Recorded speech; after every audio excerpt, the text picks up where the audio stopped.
I want the panelists to reflect on the forces that shaped optometry and therefore their organizations in 2019. And the main question will be, what changes has your organization seen in the profession over the course of the year, and how have these changes impacted doctors and patients in your organization? Wesley, would you like to begin? Sure. So just recently I was speaking to a new grad a couple weeks ago, and he had just joined a sublease in Colorado with one of our doctors. And I asked him, what motivated you to decide to join that doctor's sublease? And his answer was, because it was the right fit. So that really resonated with me, and I wanted to probe a little bit more and understand, what do you mean by right fit? So what I learned was he actually was an optometric technician for the doctor before going into optometry school, and that's really what motivated him to go into optometry school. He didn't know what all the equipment was, what all the diseases the doctor was treating, but he said, it really just opened his eyes to the profession. And so when he went into optometry school, he graduated in 2019, he said there are forces, there were, buzzes around corporate optometry, retail optometry, even the changing landscape of optometry. He said he really didn't pay attention to it because he really knew where his destination was. And so when I bring up that story a little bit, because when we say the profession and how it's changing, we do see a lot of consolidation, we do see private equity, we do see some changes. But when I apply it back to Luxottica, it really hasn't affected our doctors and their patients. Luxottica offers a unique experience for our doctors.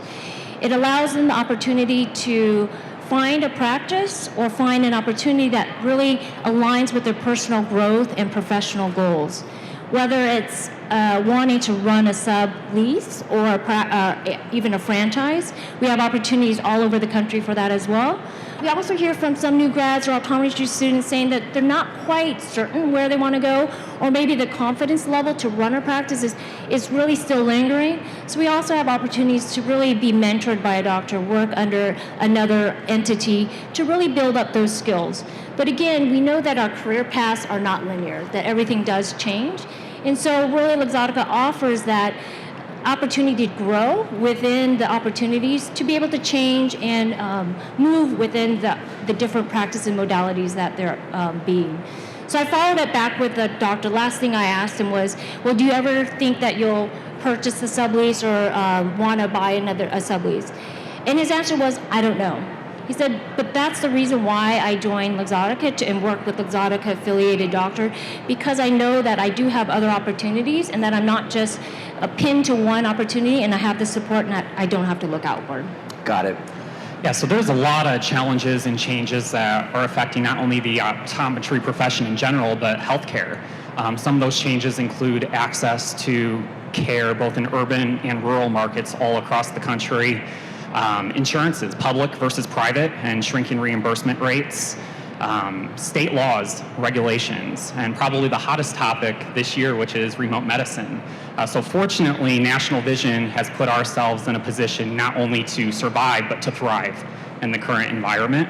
Nearly 70% of our doctors that are affiliated with us are in the employed model.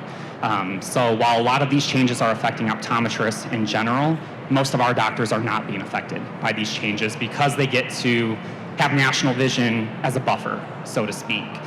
For example, with that, so our doctors' salaries are not being affected by the shrinking reimbursement rates. So our doctors are not feeling the pressure to have to see more patients to continue to see that same income that they were seeing before. Another thing that we've noticed in a recent article by Vision Monday, the value optical retailer is growing twice as fast at about 6.7% versus 3%, twice as fast as the rest of the optical industry. So that has been a positive change for National Vision, for our doctors, for our patients, where we're able to continue to provide affordable eye care and eyewear. Thank you. Allison. Yes, so we've all kind of faced the same changes in this year, right? And one thing that hasn't been brought up in recent years, speaking as a relatively new graduate, our ratio of doctors is changing. Everybody knows, females are almost doubling the amount of school attendees right now as males. So the face of that is of optometry is chasing literally. From my experience with Walmart, I was looking for a practice where I could practice medically with the autonomy to run my practice the way that I saw fit. So that's what brought me to Walmart and their turnkey options to be able to walk into the practice and start my business from day one, while also having the flexibility that millennials are looking for in this new digital age. So Walmart gave me the opportunity to practice the way that I saw fit and the autonomy to do so, and also the options to specialize if I wanted to. All of our leaseholders practice differently. And then we also have associate doctors as well, so we have that side too. But it just, both options give a different side of flexibility depending on what you're looking for. So that's my thoughts. Thanks. Ben, reflecting on the forces that shaped optometry in 2019? Yeah, so I think next to telemedicine, Eric and I are the next biggest big elephant in the room, right, with private equity. And we've seen lots of changes in private equity recently, as you know, VisionWorks acquisition by VSP, and you've seen now Nationwide's acquisition by FFL Partners, and you're seeing a lot more consolidation. What we're seeing now is a lot more doctors are approaching us as a strategy to not only retire and have an option to sell their practice, but we're seeing younger doctors now that can't necessarily take their practice to the next level, so they want the support staff of qualified business professionals that can help them take the practice to the next level. You know, I get asked all the time, is private equity good or bad for optometry? And I think that's really a tough question to answer in the long term. But I'll tell you in the short term, in my opinion, private equity is actually pretty good for optometry. What we're seeing now, if you look at the people who sell their practices to us, a lot of them don't have a qualified seller or buyer, someone who can actually buy their practice. They don't have an exit strategy. They don't have an associate that can buy in. Or if they do have an associate, they're having trouble getting financing for that associate. What we're also seeing is a lot of practice that incur a lot of debt. It was mentioned earlier about the lower reimbursement rates, and that hasn't stopped the equipment prices from going up. So a lot of practices tend to be over leveraged, and this is an opportunity for them to get out from underneath that and be part of something bigger and continue to expand their practice in ways they couldn't do before. Well said. Yeah, I'm going to echo a little bit of what Ben said. We in our history, Kepler history of 18 months, we went from 4 practices to 80 in a 16-month period of time. And so when you reflect on that, we've been going so fast, we haven't really taken much time to reflect. So this is a good exercise for us. There you go. You know, why are we growing at that rate with the size of practice that we're growing? So the answer is pretty clear. One of the forces that's happening out there is the bigger practices, the bigger medical model private practices have gotten so big. And the doctors are now, the owners are 55, 60, 65, and their associates just don't have the funding to buy the big practices. And so that's what kind of our niche has become, finding these big professional practices, taking the burden of the financial burden off of them, and allowing the doctors to stay on and practice the same way that they've been practicing for the last 35 years, 40 years, 50 years in their practices. We've also, in thinking on this, again, Matt, I really appreciate this question because it forces me to think about this. Looking at the associates that didn't buy the practices, we were kind of worried that there'd be some resentment there, that gosh, I've worked here for 15 years, how come I didn't get to buy in? A, they didn't have the money. B, the opportunity for the owner was better with private equity money, just financially. But we've really taken a lot of time and effort to assure that the associates are better taken care of than they've ever been. And we survey our practices, and the associate doctors are, quote, happier than they've ever been professionally because the financial reimbursements we give them, the structure of a reimbursement is good, better than most, probably better than they had going in. They have benefits, better benefits, and we're not telling them how to practice. They get to continue practicing in the same vein. And I think reflecting on that, that's really a big change because when it comes to selling a practice, there's always fear that, gosh, this person buying us, this entity buying us is going to make me a different doctor than I want to be. And I think that's a big concern for folks, and we're assuring that that's not going to happen. All right, so since I get to go last, I'm just going to say all of the above. Yep. Because all y'all stole all my thoughts. We'll But start the I'll- next one first. Yeah, we'll go okay, back the other great, way. great. So I'll just reflect, though, a couple of things. One thing, since we represent as an organization all brands across all types of corporate optometry in the whole country, we have members from all you guys that belong to our organization, okay? And so we get to hear everything, okay? And you guys might not hear it, but we get to hear it all. One thing we did hear coming up a lot this year is the telemedicine thing.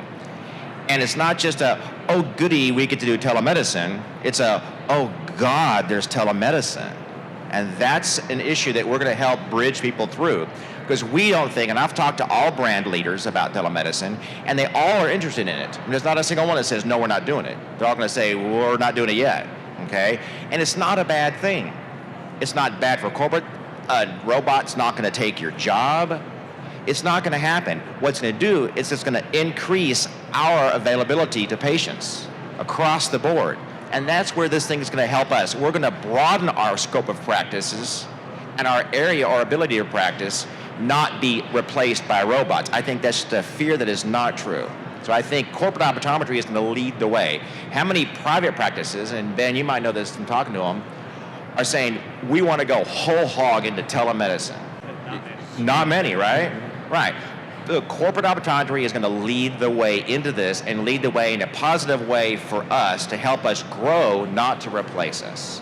So that's, I think, the biggest thing I've heard about in 2019 so far.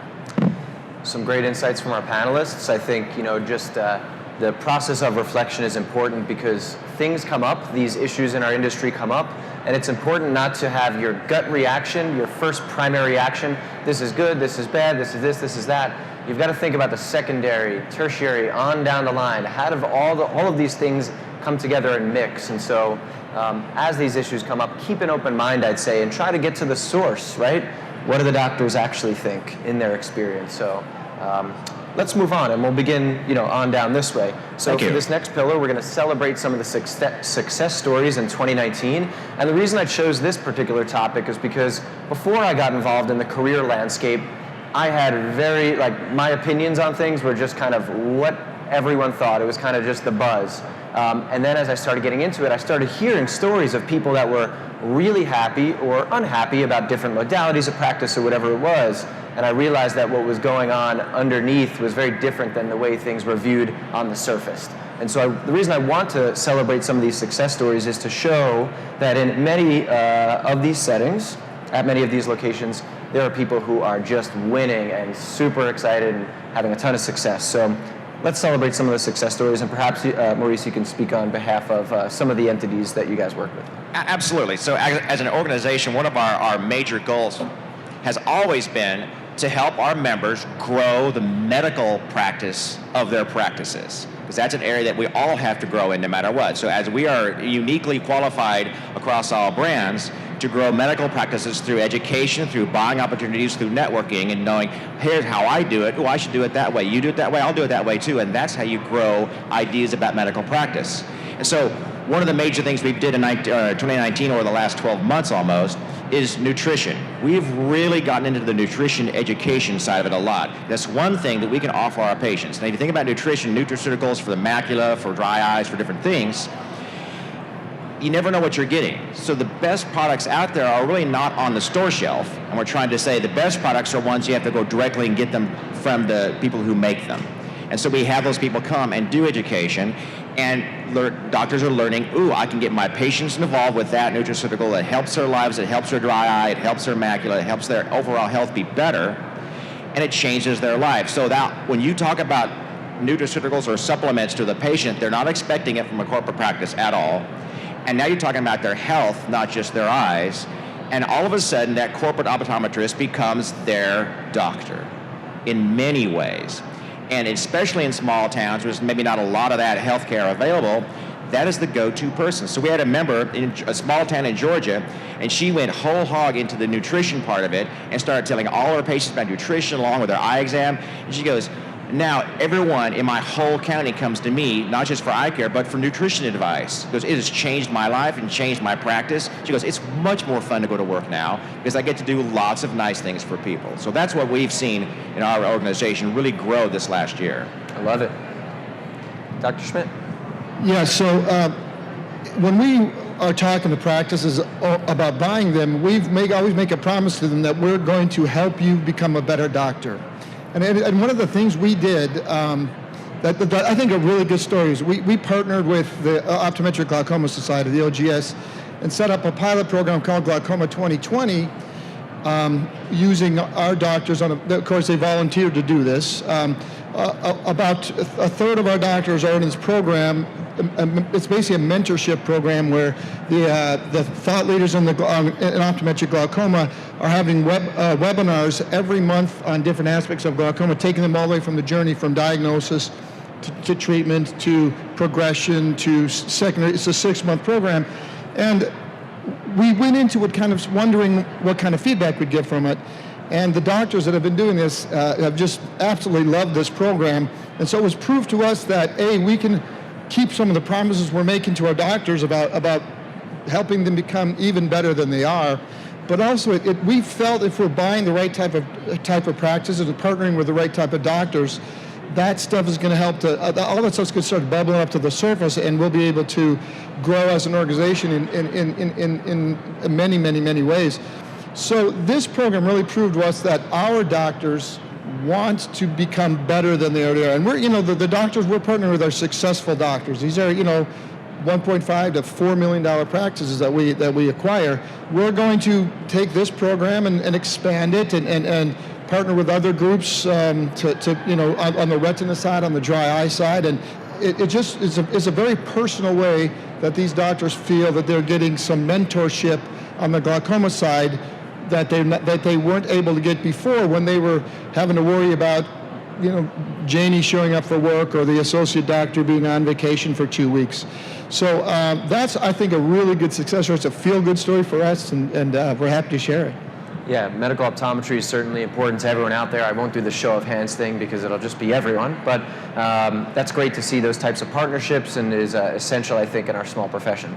Dr. Schundner. Yeah, so like Kepler, we're fairly young. We're March of 2017 is when we started, and we kind of took our time to grow. We entered this year, 2019, with about 65 locations. We're at 113 today, as of yesterday, and we'll be at about 135 by the end of the year. And so we're growing rapidly, and so you get to see a lot of different practices. And I think the thing that blew me away the most that I learned was really the difference in how people do practice in their locations. And we'll get doctors that tell us when we're looking to buy them that, well, I'm a very medical practice, and then when you get in there, they have an old GDX that they barely use, and they have an old P200 Optomat that they barely use, or maybe they use, but they're really medical. And then we look at their numbers, and they're 75% retail. So, it's just, what we're learning is that there's just a big discrepancy as to what they do. It's not what they want to do, but what they can do with the way they run their business. And so one of the things that we focused on was really figuring out a way to standardize what our practices and how they manage patients and disease. And so we made a big effort this year. We put in about, I think it's 50 different Daytona Optomats between updating the P200s and replacing new ones. We're just starting our OCT initiative, where we're going to start launching OCTs in our practice, and also we're doing dry eye as well. So we're trying to bring more medical capabilities to these practices, and one of the things where we're having big success is where we have scale. And the example I'll give is we have a practice in Pennsylvania, really in Pittsburgh, surrounding the Pittsburgh area, and I don't know how many of you are from Pittsburgh, but the practice name is Eyecare. And it's called Eyecare because it's a boutique, and they live and die by selling $7,000, $8,000 pair of glasses, right? In fact, just 2 weeks ago, they had a $12,000 one pair of glasses sale, $12,000, right? So that sounds really great, right? But and I was sent in there to make them more medical. And the reality is, the patients have really voted with their pocketbook. They don't want that practice to be more medical. They want a quick, comprehensive, routine eye exam, and they want to buy a really expensive pair of glasses. So what we've done is we've bought practices around Eyecare, which is now called Eyecare Specialties of Pennsylvania, and we're putting in medical there. So now these Eyecare patients, where they didn't have the ability to manage glaucoma or dry eye in these locations, they can now refer to our network and create a hub and spoke. And so we can take, instead of having to buy 135 or 200 LipiFlows, I can buy 2 LipiFlows in an area. It's much more cost effective, and I can use the hub and spoke model and make sure those patients get the care they need within our network. And it's making the doctors practice better medicine, and they're much happier about it. And We use a site called Workplace. It's basically a Facebook site. In fact, it's created by Facebook, but it's totally separate. You can't access it. You have to be in our network to get onto it. And now we have what we call doctors of AEG, and they're posting cases on Workplace and sharing their experiences or asking for help from other doctors. So this network is allowing them to also become better doctors and take better care of their patients. Super insightful. Thanks for all the detail. Dr. Jones. Okay, so at Walmart this year, we've gone through a lot of changes, some exciting changes. As we kind of take a look back, our optical leadership has changed, and we've started to build out a complete new leadership team, which is exciting. And with that, getting feedback from our doctors, we have a network of almost 4,000 doctors, and a majority of them are sublease doctors. And what they were asking more from us was new grads, mentorship in their business, also just becoming more of a network. So we kind of took that information back and have really worked hard to look at the culture of our company. The culture of our company, Sam Walton founded it on a company of sharing stories. That's kind of what he was known for, was sharing stories. So we've taken that model in optical and started sharing all of our doctor stories. So more print and digital methods of sharing stories, newsletters, things of that nature, just trying to make everybody feel like a network, and also highlighting some of the exciting things, like our doctors are doing toy drives and all sorts of things that they're giving back to their community. And the accessibility for patients, us being in a lot of rural areas, is very important to us too. So to highlight and give back and highlight those doctors. That's great. So I'm going to echo a lot of the same sentiments there. But we have over 1,100 offices in 44 states nationwide. We see millions of patients every single year, but we're also involved in several philanthropic efforts throughout the optical industry. We love our partnership with the Boys and Girls Club within our America's Best Contacts and Eyeglasses division. However, we wanted to continue to do more. So we developed a new program within our Eyeglass World division. So at the later stages of 2018, we tested this out in certain markets, and it's a program called Made Locally, Given Globally. So for every pair of glasses that was purchased within our Eyeglass World division, we would make an additional pair of glasses in our on-site lab to be able to provide to a developing country. So we rolled this out into all of our Eyeglass World locations this past summer. And currently we have made over 31,000 pairs of glasses and distributed thousands. So whether you're an optometrist within our offices, a technician, an optician, a receptionist, I think it's a program and all the philanthropic efforts that we're involved with that anybody affiliated with National Vision can be super proud to be a part of. Great. Well, similar to, should I say ditto to everything else, but very similar to what Allison said. We really are looking at building out the team, the Eyecare team, to support the doctors. We have over 4,000 doctors in our network, and I'm one of 37 people on the Eyecare team devoted to take care of the doctors across all of the brands. That also includes marketing efforts as well. So similar to all the great things in highlighting best practices, really creating the network, that's what we've heard, the community that our doctors want. Also helping them out with the marketing efforts. We have a whole marketing Eyecare team devoted to really do the things that maybe the doctor doesn't have time to do, like Google reviews, and also looking at their NPS scores that we know now patients are looking and searching for.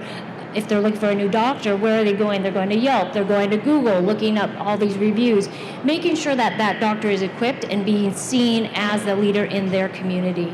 So really building that out, but also we want to make sure, just like Bill said, is giving back to the community. So Luxottica is a founding sponsor of One Site, which is building sustainable eye care clinics around the world to support communities that don't have access to eye care. So our Luxottica affiliated doctors have the opportunity to travel around the world to give back and support these efforts. And to date, I think I've taken care of over 21 million patients and counting. But we also know from a larger, we always say use big for good. So from a larger standpoint, understanding that it's really about public and patient education. So we're also a top sponsor of Think About Your Eyes. That's really a public awareness campaign to make sure that the consumer or the patient understands the importance of a comprehensive eye exam and driving them to not only Luxottica doctors, but doctors around the country. That's great. So it seems like the kind of resounding message here is the kind of incredible support that everyone's providing, whether it's philanthropic, whether it's focus around medical eye care. You know, there's always kind of they each have a story to tell around this component. So I'm kind of impressed and a bit surprised by the amount of support that everyone's providing. And I think, you know, students and new graduates and really anyone watching this should heed that message. If you're thinking about joining a practice or whatever that might be, you know, look a little bit deeper. How are they going to support you? Because that's essential. You're always going to be learning throughout your journey. You have not arrived at your end outcome. What is the organization that you're joining going to do to both support you and give back locally in the community? So it's great to see some of those examples and certainly success stories, I would say. So let's transition to the last component here of forecasting. This is really interesting to me. I always want to know what's coming, right? Looking forward to 2020. So your organization's plan for 2020 will undoubtedly impact large numbers of optometrists and therefore patients. As we all look forward to 2020, let's discuss what doctors can expect from your organization. So the key question here is, what is the number one lesson your organization learned in 2019, and how will your organization use this lesson to create new value and benefits for your optometrists in 2020? So I get to start? All right. So I kind of touched upon it a little bit. I think for me, new in this role, about almost 9 months, and I think part of the reason, thank you. A whirlwind, of course, like everyone knows. But part of the reason why I joined was that connection. OD engagement is really engaging the doctors, not only with the company Luxottica, but with amongst themselves. So really the key thing that I took away is about community, connecting, and support. Mm-hmm. And so one of the first things we did in the first couple months of me being in this role was the team really got together. We did a doctor summit called Connect to Grow. But not only bringing doctors together within their own employer brand, but across brands. Because like Allison mentioned, doctors are doctors, it's just the location where they practice out at. But they have a lot of good networking, they have a lot of good best practices in leveraging each other to really help grow their practice. They could hear from Luxottica, some of us are doctors, some of us are marketers, but really the subject matter experts are those doctors that are doing it and making it every day and learning from each other, especially those that understand their environment and where they're at, or where potentially a new doctor wants to be at. Looking at that and making sure we can connect that community. We know doctors aren't going to always be able to look and be able to attend a live event. So we're also looking in 2020 ways we can engage digitally and mobile. So even an app or anything like that we're looking at. So exciting things to come down the line on that. Support. We really understand the support. And if I think about when I was a new grad, starting my new job, and I was lucky to come into a practice, didn't have to worry about it. But if you're going in, joining a sublease for the first time, coming right out, there's a lot of daunting things you have to do. Insurance, credentialing, all of that things that you may hear about in school, but you really don't know how to even start. Yep. You really want to take that off the doctor's plate and provide a concierge service that is helping support that, helping them guide them through that, and maybe even doing some of that for them. So when they start day one, they can do what they do best and see patients. Beyond that is still a daunting process. That first 3 to 6 months, as we call onboarding from even just as an employee standpoint, there's a lot to learn and ramp up because you're seeing patients, but you also have to learn the operations, the equipment, all of these other things that go in line. So making sure we create a seamless onboarding experience, both live but also, again, digital, and connecting those that may be in a community starting at one time, that they can share, I wouldn't say grievances, but maybe some ideas or a touch base so they can connect with each other and go through that process alone together as well. So we're looking at ways that we really can make sure we're continuing to engage, bring together the doctors, and I think that's kind of the main thing, is connecting them together so they actually learn and feel like a community. Because at the end of the day, you may be one of 4,000, but the day-to-day, you're kind of in your office alone. So we don't want to we want to make sure our doctors don't feel alone, that they always have someone either within their community or they can connect online. So in this new role, I'm really excited to see what's out there, what Luxottica can bring to our doctors, and really what the doctors can elevate patient care to come to. Sounds like Luxottica's got a great upcoming plan. I've certainly seen you guys evolve over time, so it's excellent to see. So we really pride ourselves on being a listening organization, and we encourage all of our doctors to ask any questions, give any suggestions, share their concerns that they may have, so that will be able to improve their experience within the offices as well as the patient experience. One way we go about doing this is by satisfaction surveys. So at least once a year, we will send out a survey to all 2,000 plus of our optometrists, asking them for feedback.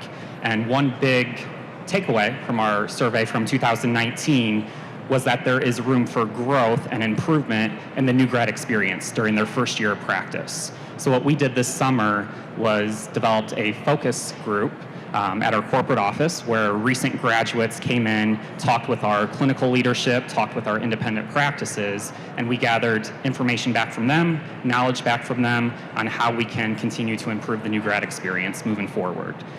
So this coming year, starting in January of 2020, we are going to start a new onboarding program for our new graduates. All of our doctors that we hire, whether it's a new grad or somebody that's been practicing for 30 plus years, we always do put them through an onboarding program, but we're going to start our new graduates with an additional onboarding program as well, where they will have additional mentorship, training, communication, and we're looking forward to starting that in 2020. So again, that will improve their experience within the office, which in return will make the patients happier and more confident in the care that they're getting from the doctor. It's cool to see everything come full circle, how you're using kind of our first stage of reflection to dictate what you're going to forecast and how you're going to make decisions. So good to see the feedback loop. Absolutely. So, the first question, we talked about the changes that had happened in this last year. And we all know that the face of healthcare itself is changing as opposed to collaborative care. And optometry is just part of that puzzle. And how do we fit into that? And how do we collaborate with other healthcare professionals? That's a very hot topic that we didn't touch on earlier. So at Walmart, looking forward, I spoke earlier about the leadership team that we've developed out in optical, but not only do we have optical, we have other healthcare professions as well. So coming together as a team with our pharmacists, with our nurse practitioners, and all seeing how we can work together and create a collaborative healthcare environment has really been important to us. So we grand opened last week our very first Walmart Health. And in that facility, the focus on accessibility to healthcare is very important to our consumers and patients. So we took that full circle, and we have a variety of healthcare professionals. Our optometrists, of course, are located in this facility, as well as dentists, behavioral health, nutritionists. It has a community space that religious organizations, community organizations can use for free in that community to really promote a sense of community. So tying optometry into that is very important, and us being a member of that community healthcare space, and how can we encourage those medical patients, those diabetic patients, those hypertension patients for full care. Let's get them to the nutritionist that's in the same building. Are you keeping up with your dental cleanings, for diabetic patients, things of that nature? So that's really changing in the face of healthcare, and moving forward, we want to see a more collaborative care between all healthcare professions. Yeah, the integration approach is so important, right? Save money in the healthcare system, improve patient experience. Dr. Shedner. Absolutely. So you can't grow as fast as we're growing and not make some mistakes and definitely learn from them. And I think one of the most interesting things, and Eric kind of touched on this, is the emotion that comes with selling your practice, whether you're the doctor or the associates that are in that practice. A lot of the things they're looking for is quick changes, and they want things to happen right away, and it's hard to grow really fast and yet have really quick changes for who you acquire. So you've got one team that's running fast to acquire, and then a whole other team that's trying to integrate them in there. So what you're going to see from Acuity Eyecare Group probably a lot this year, or 2020, is really going to be better efforts on integration into our systems, making sure that they're up and running with our POS, which is a point of sale system, and our electronic health records, again, to allow us better access to see how the doctors are managing patients, and allow them to make better decisions to help their patients. But in addition to that, get them integrated quickly into our hub and spoke type model, where we can really offer the ability to take that medical model that most of the doctors claim that they're practicing to the next level and allow them to be the doctors that they really want to be. And then, of course, also take care of their associates in a way to make sure that, they have better benefits than they had before and they're happier. Our goal is really we want our doctors to stay with us until they're ready to retire, whether they're the selling doctor or one of the associate doctors. So another big push for us this year is in this upcoming year is going to be to provide better opportunities for our associate doctors as well. When you build scale and an operations team that surround all of your practices, you start creating career ladders, which may not have been a career ladder an optometrist had thought about before. They may have thought, I'm going to become an employee of a practice, I'm going to work there for a couple of years, I'm going to start buying in, eventually be the owner, and then the cycle starts over again. When we take over a practice, obviously that does go away. So we have to provide other career ladders for them. So there's regional roles, there's national roles where they can take it, they can be a part of a team outside of the lane on the operations team and actually help other doctors to become better doctors. So they can help execute our dry eye strategy, our glaucoma strategy, our macular degeneration strategy. So again, to give them more and more opportunities. Our overall goal is to increase the care that we provide for our patients and the value that we provide for our doctors. Well said, and I'm looking forward to those OCTs. Yeah, you said it. You did say it. Yeah. So, as we go forward in 2020, we had similar challenges. We grew really, really fast, and almost became victims of our own success a little bit. But we realized that we've got some really, really, really good doctors that work with us now, and so our goal would be to allow these doctors to become better through a program similar to children. We're going to set up a platform where we can do learning modules on glaucoma, dry eye, retina, diabetes, whatever it is. That's one goal. The other really big goal we have is to recruit new doctors to these practices, because we bought really busy practices. We partnered with them. One of the obstacles to further growing those practices is that the doctor who we buy or the associates are so busy they can't see many more patients. So we are actively recruiting new doctors to go to any of our 80 or hopefully it'll be 200 locations at the end of 2020. And that's something that the doctors who we partnered with wouldn't have been able to do really very well by themselves. It's hard to find recruitable doctors who want to work in busy medical-based practices while you're still you're busy seeing patients. So we've just increased our HR team, I guess it is. We have a full-time recruiting service that's in-house with us. And so that's how we feel we can really grow and become better, is by bringing in new doctors, creating new opportunities for doctors not in our practice yet, and also expanding the opportunities of our existing doctors in the practice that they are in currently in. Because like you've been, we hope that our associates, if they're 30 years old, are going to still be with us when they're 60 years old. Yep. And just really enjoy coming to work every day. So that's part of our big focus for us as we continue to grow, is make sure the ones we've acquired are being exquisitely taken care of, and that we can allow them to do what they want, what they're trained to do. Yeah, I love that you're bringing up professional education. It's such a hot topic at this year's Vision Expo West. So, and before you get started, Maurice, just know we'll open it up to questions for 10 minutes or so. So think of a question in the meantime. So one of our goals of our organization from the beginning has been to create a community for corporate optometry across the board, across all brands. And so we're learning more and more about how to create this community, and we truly feel that you can't just have an online, say, Facebook community. It's not a real community. We need face-to-face meetings and times and real conversations with people among all brands, among all members. So we also have a digital arm of our organization for communications, but we've learned that we're going to go out and start creating smaller regional meetings around the country for our members for ease of access to the face-to-face networking time that they need to learn from their colleagues. That's one big push for this year. The other one is the digital arm. We've learned that you have to have a larger digital presence to attract younger doctors. Okay? We ask the doctors, we have a journal we publish, and it's a nice glossy paper journal, and they say, well, we don't read it because it's not online. Well, now what do? Well, you got to create an online presence. So we're going to be doing that this next year. And also, we're creating, and very opportunistic for this little meeting, was a career center, okay? In that we're going to create a real career center where we have jobs listed and people, and I think you're actually going to help us maybe a little bit. But it's going to be more than that, because you can see a job and say, go work for X, and it's in this town, and it's this way. But what does that really mean, though? What is it like to practice in that state? What's it like to practice for that employer?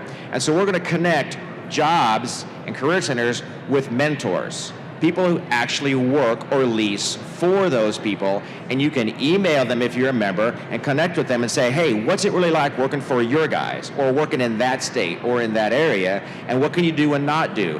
And that makes it a real connection, so that when you're not just looking for a job, now you're knowing what you're getting into before you have this big job search. So we're going to try to bridge that community gap to where you actually have a person you really know, and it's not just some guy on something griping about something. It's a person that says, I do this for a living, here's the real truth, and it's not somebody that you never know online. So we're trying to create a real community for people, both digitally online, but also, more importantly, smaller meetings face-to-face, so I can talk to you and we can have a conversation. And I think that's really what's valuable, all the way from students to people who are looking to either buy more practices or get into corporate optometry. So let's take off your kind of company hat for a second, right? I've gotten to know quite a few of you, and you're truly all tremendously amazing individuals. Love spending time with you guys. And you've all really grown in your roles to be very business-minded, very business-savvy. And I think optometry can really, and students and new grads in the crowd here can really benefit from kind of what is your number one tip, right? You're all of these, you've all been through this, but you've seen a different side of things, the macro and the micro. So what advice, short little snippet, can you give to the folks out there that can help them to grow in their career going forward? And whoever wants can just start, and we'll kind of go that way. I'll be the first one to start. So my little snippet of advice is to be open to different choices. Find the right culture that fits your morals and values and go with it. I stepped out of patient care also last year. And so that was a different role that I never thought as a new grad I would ever take too. So just be open to possibilities and career advancements, and you never know where life might take you. I'm right there with you. Allison kind of stole my thing. But also I would say, if you're not an expert in something, then find someone that is, and leverage your colleagues, leverage the companies, leverage mentors, because again, you don't necessarily have to be a subject matter in everything, but you can outsource it, or you can lean on someone that is, and you can ask for help. So wherever you are in your career, whether it's in your practice, even personal or any type of goals, just make sure you reach out and ask for help. Yeah, I think that's so critical. Like mentorship for me, if I didn't have certain mentors along the way, there's no way I'd be sitting up here. And it's kind of funny, I actually really want to help mentor people, and I'm astounded sometimes by how few times people ask for help and how still confused they look. And it's like, just ask. Seriously, it could go a really long way and develop some great relationships through that. So Wesley, you actually stole mine, but I'll build on that. So mentorship's important, but observation is key too. And I owned a practice for about 10 years outside of Seattle, and I thought I was an expert at everything.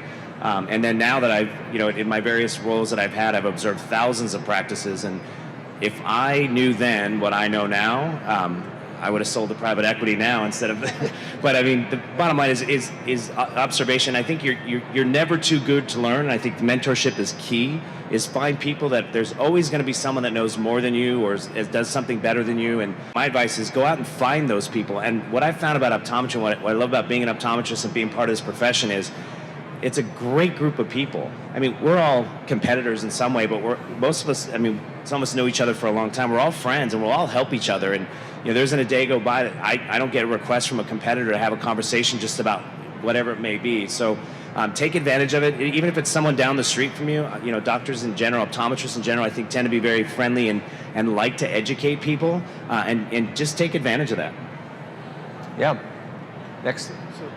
If I could just fill real quick, I would say just to don't compromise. If you want to do something, if you're serious about doing something, don't compromise on it. Just go for it. You dig your heels in. It doesn't come automatically. None of us are here because things got handed to us. Don't compromise on what you want to do, because you'll probably be able to do it. Very true.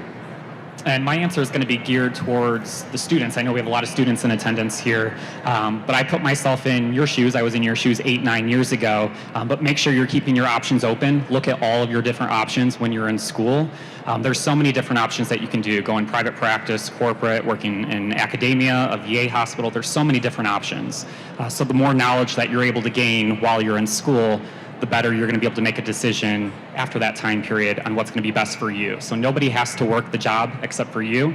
So choose something where you're going to be happiest and see yourself succeeding. Well said. So just one of the things I'll pass along is lots of students here, and we've all had people we had to hire or interview or place or anything like that, and that's part of the career zone, obviously. But if there's any advice I could give to the students is, find the niche that you want to work in. But whatever niche that is, there's two things that's going to happen for you to grow your practice and grow in the optometric community. Is you've got to do more medical, learn how to do more medical, because that's the way you're going to secure your position and your practice in this world, and learn how to see patients faster. You have the technology that helps you with it. You have people that can help you with that. See more patients, do more medical, and you'll build a big, solid practice no matter what your brand is. And should be your goal. I love it. I'll give my tip. I would say begin with your goal in mind. Try to forecast yourself. It could be any really time frame, 15, 30 years, more ideal. The more long-term, I think, the better. And then back in, all your decisions should help support that end goal. So think about, family, friends, health, wealth, all of those main categories. Where do you want to live? What do you want that to be like? How much money do you need to make? What's giving back look like in your community? How important is it for you to have connections close to your family? For some people, they just want to stay far away from their family. But think of all those things, and then decisions around, how do I pay off student loans? When? What practice do I join? All of those things will become easier, but don't just be going, blinded in the dark, kind of. Understand where you're trying to end up and make your decisions through that lens.